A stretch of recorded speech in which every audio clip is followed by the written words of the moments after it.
할렐루야. 오늘도 하나님의 은혜와 사랑 가운데 복된 하루가 되시기를 주의 이름으로 축복합니다. 자, 우리가 봉독했던 말씀 가운데 참으로 은혜가 되고 위로가 되고 소망이 되는 말씀이 있는데요. 오늘 52편 8절입니다. 오늘 다윗의 고백입니다. 이 다윗의 고백이 오늘 여러분과 저의 기도와 또 고백이 되기를 바랍니다. 따라서 하십시다. 그러나 나는 하나님의 집에 있는 푸른 감람나무 같음이여 하나님의 인자하심을 영원히 의지하리로다. 어떠하세요? 여러분, 이 말씀만 가지고도 우리 마음이 은혜가 되고 또 위로가 되고 기쁨이 되고 소망이 될 말씀이 아닌가요? 여기 이제 나는 대신에 나의 이름을 넣어서 다시 한번 여러분 따라 하시면서 오늘 이 말씀 한 절 붙들고 여러분의 기도 제목과 또 여러분의 기쁨이 되기를 바랍니다.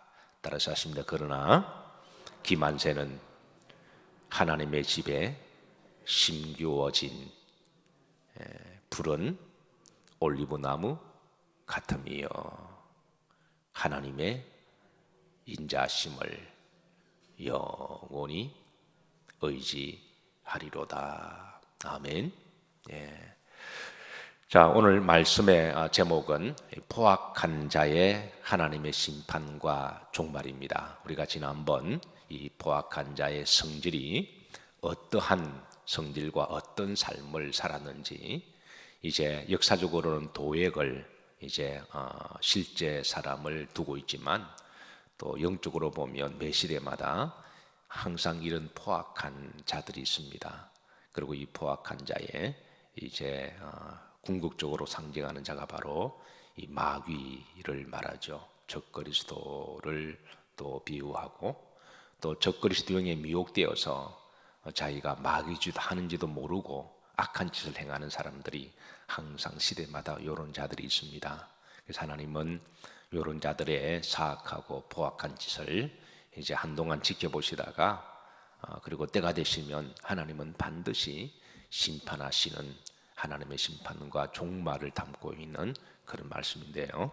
자, 그래서 5절에 보십시다. 5절에 보시면 그런즉 하나님이 영원히 너를 마시며 멸하시며, 이 너는 이제 도액을 이야기하죠. 이 도액이 한 짓이 얼마나 사악하고 포악하고 마귀짓인지 이제 사울과 더불어 이 다윗을 죽이려고 온갖 음해와 모함을 하고, 그리고 이제 이 다윗이 잠깐 놉 땅에 피신해 있을 때에 놉 땅에 있는 사람들에게 좀 신세를 지게 됩니다.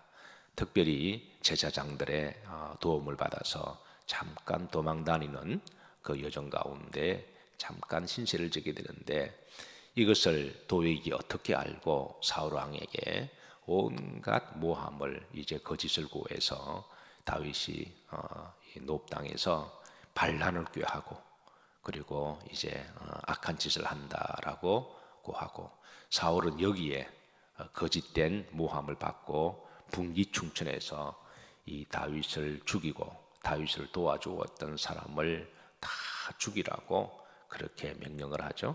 그래서 도액이 놉 땅에 가서 다윗을 잡지 못합니다. 그러나 그 놉 땅에 있는 이 제사장 85명을 그냥 도륙을 내죠. 그리고 놉 땅에 있는 남녀노소를 물은 막론하고 거기에 사는 주민들을 다 죽이고 불태우고, 그리고 심지어 가축까지도 그렇게 멸함으로 놉 땅에 씨 하나 풀 하나 자라지 못하도록 그렇게 이제 했던 자가 바로 이 도액이라고 하는 자인데요. 자기의 성공을 위해서 무슨 짓이든 할 수 있는 사람이 이 도액이라고 하는 자입니다. 이 하는 짓이 꼭 마귀와 같은 거예요. 그런데 이 도액이 마귀의 영에 자기가 알든 모르든 간에 미혹되어서 이런 짓을 했는데, 하나님은 때가 되시면 이런 자들을 이제 다시 한번 5절 보십시다. 하나님이 영원히는 이 지옥까지 가서 하나님이 멸하신다라는 거죠. 이런 자들은 하나님은 영원히 심판하신다. 너를 멸하시며, 너는 역사적으로 도액을 이야기하고 영적으로는 이제 매 시대마다 있는 도액과 같은 자, 사악한 자, 악한 영에 미혹된 자.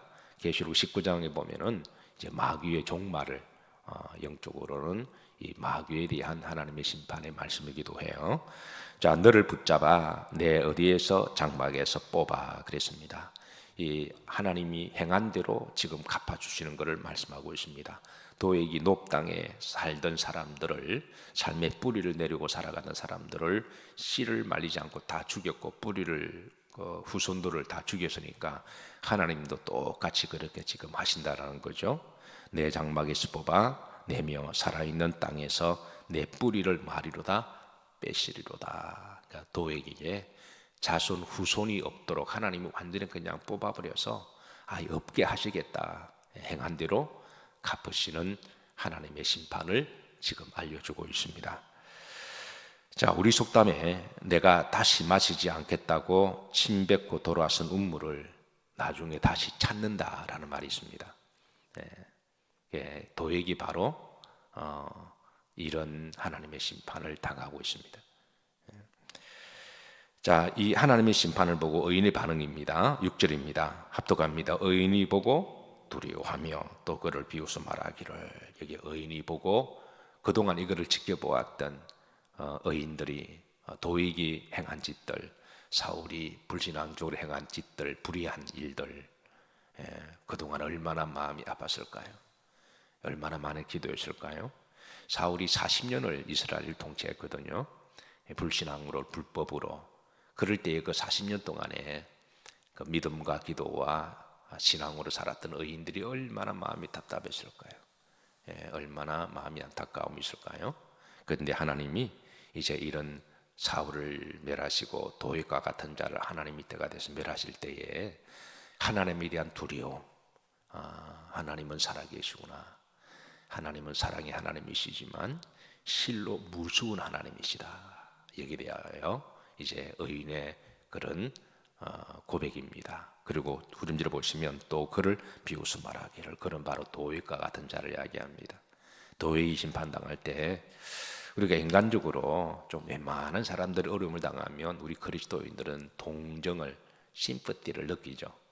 참 안 됐네, 그려. 참 좀 안타깝다. 이게 이제 기본적인 마음인데, 그런데 우리가 마귀가 심판받을 때는 동정을 가질 필요가 없잖아요.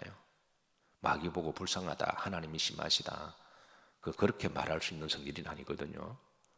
그래서 도액이 하나님의 심판을 받을 때에 의인은 말하기를 비웃는다. 이거는 냉소적인 게 아니라 그동안 악한 짓을 얼마나 많이 했기에 또 그거에 대해서 당한 사람들도 많잖아요. 그래서 동정의 대상도 아님을 말씀해주고 있습니다.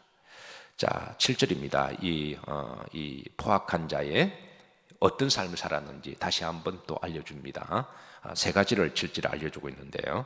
이 사람은 하나님을 자기 힘으로 삼지 아니하고 그랬습니다. 이런 사람은 하나님의 힘을 자기 힘으로 전혀 삼지 아니하고, 두 번째, 오직 자기 재물의 풍부함을 의지하며.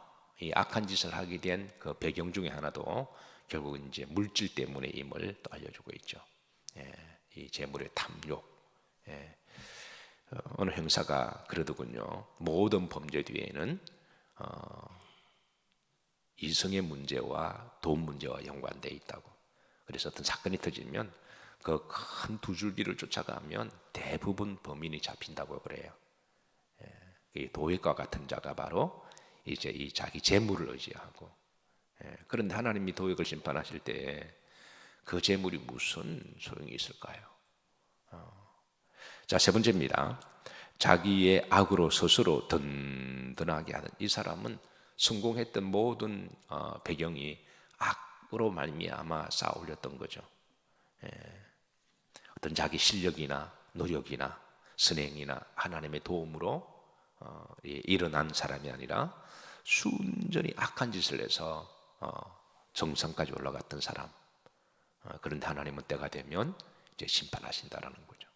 그래서 우리가 때로는 악인의 형통함을 성경은 누누이 말씀하시기를, 악인의 형통함을 부러워하지 마라, 혹이라도 시기하지 마라, 그렇게 우리들에게 말씀하시고, 따라서 하신 하나님은 살아계신다.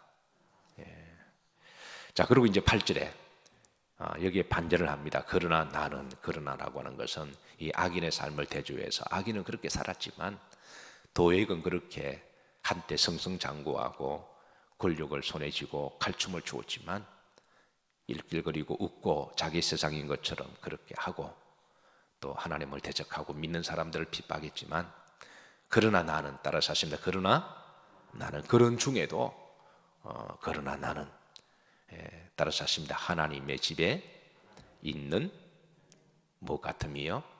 푸른 감람나무 같음이요. 이 푸른 감람나무, 올리브 나무를 이야기를 하죠. 올리브 나무 같음이요. 이 올리브 나무, 이스라엘 사람들은 이 올리브 나무를 하나님의 선물이라고 이야기했습니다. 지금은 우리나라 사람도 올리브의 열매 나무를 성질을 잘 알고 있죠. 많은 사랑을 받고 있는 열매입니다. 몸에도 참 좋고. 흔히 이 올리브 나무 한 그루만 있으면 그 집안을 먹고 산다라고 말할 정도로 해마다 열매를 얼마나 많이 맺히는지. 그래서 일전에 제가 우리 영일교회 마당에 올리브 나무를 좀 심고 싶은 마음이 있었어요. 근데 이제 기후가, 온도가 맞지 않아서 그래서 이리저리 물어보았는데 아마 잘 되지 않을 거다라고 여러분들이, 전문가들이 그렇게 권언을 하셔서, 그래서 그런데 정말 그런 기후가 좀 맞다면 우리 영일교회 앞에 올리브 나무 하나 심었으면 하는 마음도 지금도 꿀떡같이 있어요. 근데 이상기온 때문에 이게 뭐 좋은 것도 있고 나쁜 것도 있는데요. 이상기온이 올라가면서 좀 또 되지 않을까 생각도 하고. 어쨌든 그러나 의인은 나는 하나님의 집에 심기어진 올리브 나무 같음이요. 이 올리브 나무 평균 수명이 2000년, 3000년, 4000년 하잖아요. 그러니까 지중해 가면 지금도 4000년, 5000년 된 짜리 올리브 나무가 있고, 또 예수님의 겟세마네 동산에 기도하셨던 그 올리브 나무 지금도 보존되어 있습니다. 그래서 그 나무를 볼 때 정말 가슴에 뭔가 뭉클하고 찡한 그런 여운이 지금도 제 앞에 눈에 선한데요. 집사람이 그림에 취미가 있어서 제가 자주 하는 말이 올리브 나무 좀 그려달라고 올리브 나무 좀 그려보시라고 제가 자주 그렇게 권면을 하는데, 이 올리브 나무 2000년, 3000년, 4000년을 살기에 영생을 상징하기도 했습니다. 그리고 또 메시아를 상징하기도 하고요.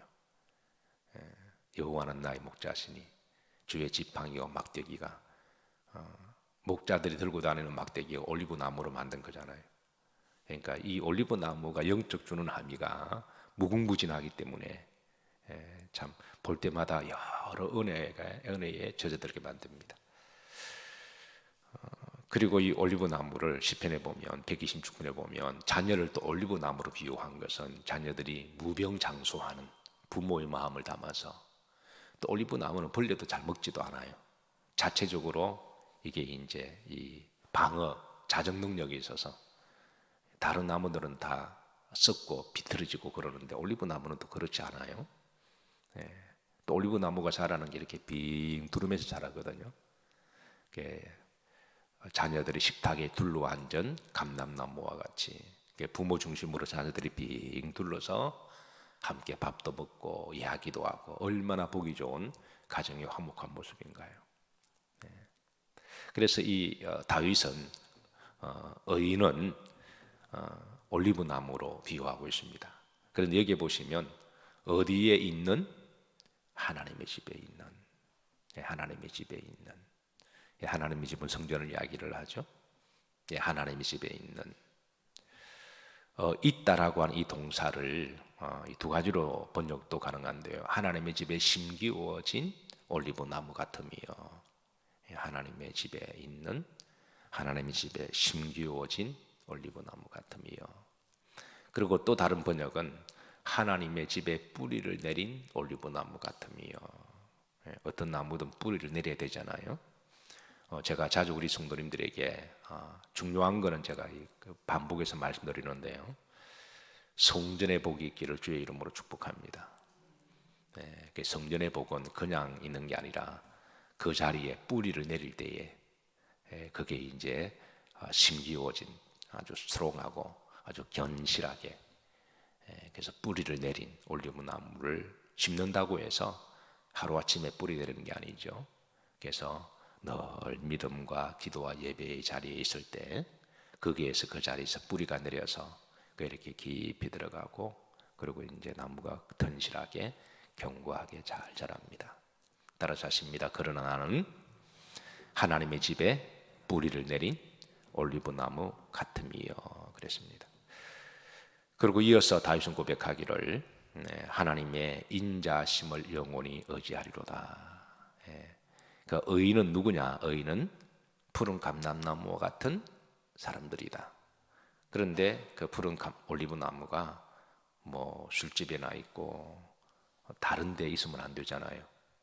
하나님의 집에 있는 게 잘 어울립니다. 성도는 하나님 안에 사는 게 어울리지 괜히 여기에 저기 돌아다니고 이상한 데 가 있는 건 그건 어울리지도 않습니다. 또 그건 축복도 아니고요. 그래서 의인은 하나님의 집에 있는 것, 교회 중심으로 신앙생활하는 게 최고의 복입니다. 성도와 목사의 복은 교회의 복이 있어야 돼요. 다른 복이 있어야 별로 쓸데도 없습니다. 좋아하기만 하고 어울리지도 않고. 그래서 나는 하나님의 집에 심기오진 올리브나무 같으며. 의인은 누구냐? 하나님의 인자하심을 영원히 의지하는 사람이 의인입니다. 성경의 의인은 행위로 보지 아니하고 이거 존재론적으로 보는 것은 우리가 하나님 의인들은 내가 선한 행위를 하고 착하고 사람이 좋기 때문에 그렇게 해서 의인 된다고 말씀하지 않아요. 의인은 하나님의 인자심을 입은 사람을 의인이라 그래요. 우리가 아무리 도덕적으로 공자 같은 삶을 살아도 하나님의 인자를 은혜를 입지 못하면 우리는 의인이 못 됩니다. 그러나 우리가 좀 부족해도 하나님의 인자심을 임하게 되면 우리가 의인이 되는 거죠. 우리가 지난 주일날 설교가 예수님의 제자 가운데 바돌롬의 나다나이를 우리가 함께 좀 나누었잖아요. 예수님의 제자 중에 처음 봤을 때 가장 마음에 간사함이 없고 그리고 올곧고 진실되고 성실한 사람이 나다나이라고 말할 수가 있어요. 그러나 사람이 착하고 성실하고 남을 도와주고 올곧게 사는 것은 참 좋은 일입니다. 그러나 그렇게 산다고 해서 구원받는 것은 아닙니다. 나다나일의 신앙 위대함은 나중에는 자신의 의와 자신의 선행보다도 예수님을 전적으로 의지하고 믿었기에 주님의 제자로 성장된 거지, 그가 자기 도덕적인 삶으로 말미암아 그가 제자가 된 것은 아니에요. 그가 처음에 주님께 부르심을 받을 때는 다른 사람보다도 참 괜찮은 사람이었지만, 그러나 그렇다고 그 사람이 구원받는 건 말은 아니거든요. 인격적으로 나다나엘보다 좀 부족한 베드로 같은 사람도, 요한과 같은 사람도 나중에 주의 제자가 된 것은 주님의 제자의 삶을 성장되고 성숙되어서 나중에 그가 의인이 된 것과 마찬가지입니다. 그래서 의인이라고 하는 것은 존재론적으로, 하나님의 존재론적으로 우리에게 말씀하시지 어떤 행위론적으로 우리에게 말씀하는 건 아닙니다. 그렇다고 또 막 살라는 건 아닙니다. 우리가 은혜 받고 누구보다도 은혜 받은 자의 신실한 삶을 살아야 되는 거죠.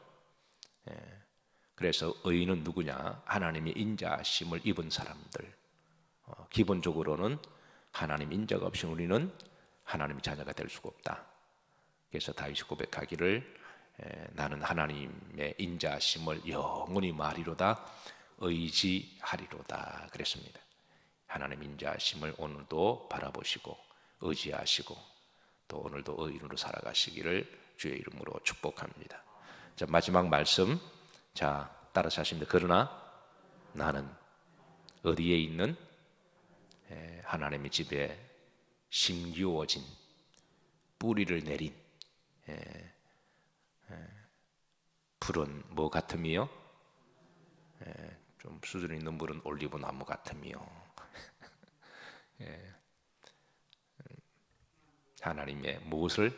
인자하심을 영원히 의지하리로다. 이 시편 52편 8절에 은혜와 위로와 기쁨과 소망이 오늘 한날도 여러분의 심령에 뿌리를 내리시고 또 한평생 이 복이 있으시기를 주의 이름으로 축복합니다.